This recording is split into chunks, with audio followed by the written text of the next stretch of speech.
Cześć, witajcie w przewodniku po włóczkach. Dzisiaj będziemy omawiać sobie włóczkę Baby Wool XL tureckiej firmy Gazal. Skład włóczki to mieszanka wełny merino w 40%, akrylu w 40% i sztucznego kaszmiru w 20%.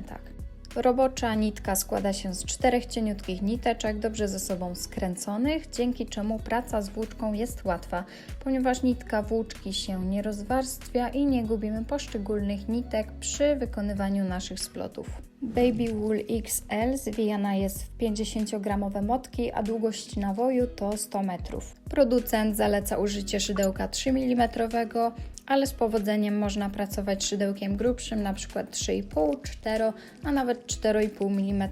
Jeśli chodzi o druty, producent zaleca nam grubości od 4,5 do 5 mm.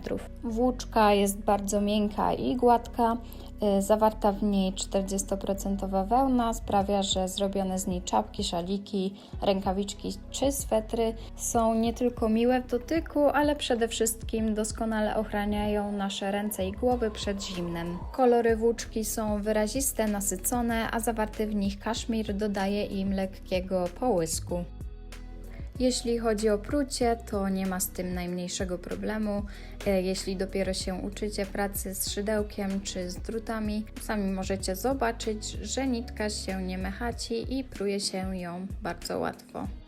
Tutaj na przykładzie czapki możecie zobaczyć, że dzianina wykonana z tej włóczki jest bardzo ładna, elegancka, mięsista i ciepła. Nie mechaci się, nie supełkuje. Na wykonanie takiej czapki wychodzą prawie 2 motki, czyli około 200 metrów włóczki. I teraz ważna kwestia, ponieważ elementem składowym Baby Wool XL jest wełna, należy być bardzo ostrożnym przy praniu naszej dzianiny. Należy robić to jak najrzadziej, jak tylko się da, w ciepłej wodzie do około 30 stopni Celsjusza i przede wszystkim ręcznie. Dzięki temu unikniemy deformacji naszych ubrań, nie sfilcują się one i nie skurczą.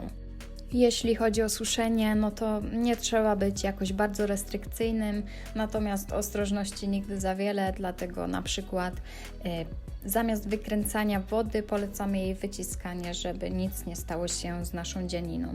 Autopromocja. Jeśli chcecie kupić włóczki lub inne produkty pasmateryjne, zapraszamy do naszego sklepu splotek.pl, link zostawiamy w opisie. Zajrzyjcie też na nasz kanał, gdzie omawiamy różne inne włóczki oraz dodajemy różne tutoriale.